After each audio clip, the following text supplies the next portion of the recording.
নমস্কাৰ। পোনপ্ৰথমে মই সৰ্বক 24 ধন্যবাদ জ্ঞাপন কৰিছোঁ।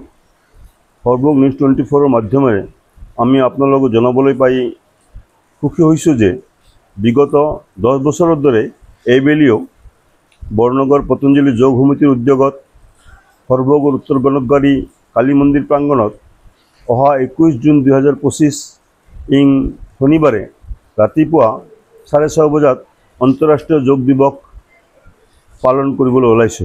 এই যোগ দিৱসটোৰ বিশেষ এটা গুৰুত্ব আছে যে 2014 চনত 27 ছেপ্টেম্বৰত সংযুক্ত ৰাষ্ট্ৰ মহাসভাত এখনত আমাৰ প্ৰধানমন্ত্ৰী শ্ৰী নৰেন্দ্ৰ মোদীদেৱে এটা প্ৰস্তাৱ দাঙি ধৰিছিল আৰু সেই প্ৰস্তাৱ অনুসাৰে প্ৰায় 175খন দেশে সমৰ্থন জনায় আৰু তেতিয়াৰ পৰাই এই যোগ দিৱসটো আৰম্ভ হৈছে।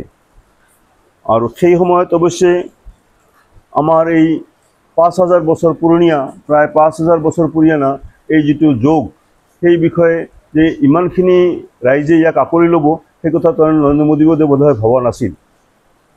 আমিও প্ৰত্যেকবাৰ এই আমাৰ মানৱ জীৱনৰ কাৰণে সদায় 1 ঘণ্টা 24 ঘণ্টাৰ ভিতৰত 1 ঘণ্টা দিয়াটো অতি দৰকাৰ বুলি ভাবোঁ। কাৰণ দেহাটোৰ সুখৰ কাৰণে দেহাটো ভাল ৰখাৰ কাৰণে আমি সদায় চেষ্টা কৰি থাকিব লাগে। এইটো প্ৰত্যেকবাৰে আমি অনুৰোধ জনাই আছোঁ। উক্ত দিৱসৰ সাফল্যমণ্ডিত কৰাৰ বাবে আমি সমূহ বৰনগৰবাসী ৰাইজ সহায় সহযোগিতা কামনা কৰিছোঁ। শ্ৰদ্ধাৰ বৰ্ণবাসী ৰাইজ, আপোনালোকে যিহেতু আমাৰ পতঞ্জলি যোগ সমিতিৰ বৰনগৰ শাখাৰ সভাপতি শ্ৰীযুত ৰামেশ্বৰ মাহেশ্বৰীদেৱে যোগৰ সম্পৰ্কে আপোনালোকক কিছু তথ্য আপোনালোকক দিছে। গতিকে মই ক'ব গৈছোঁ কি আমাৰ পতঞ্জলি যোগ সমিতিৰ আমাৰ বিভিন্ন শিবিৰ বিনামূলীয়াভাৱে চলি আছে। তাত আপোনালোকে বিনামূলীয়াভাৱে যোগত অংশগ্ৰহণ কৰিব পাৰিব।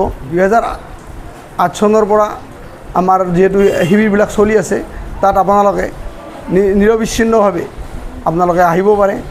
তাত মানে আপোনালোকৰ যোগৰ মানে উৎকৰ্ষ সাধন কৰি আপোনালোকৰ দেহ মন পবিত্ৰ কৰিব পাৰে।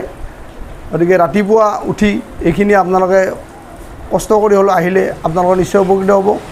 সেয়েহে অহা 21 জুন 2025 শনিবাৰে উত্তৰ গণকগাৰী সৰভোগস্থিত কালী মন্দিৰ প্ৰাংগণত সমূহ বৰনগৰবাসী ৰাইজক আন্তঃৰাষ্ট্ৰীয় যোগ দিৱসত উপস্থিত থাকি আমাৰ আন্তঃৰাষ্ট্ৰীয় যোগ দিৱসটি সাফল্যমণ্ডিত কৰিব বুলি আন্তৰিকতাৰে আশা কৰিলোঁ। ধন্যবাদ।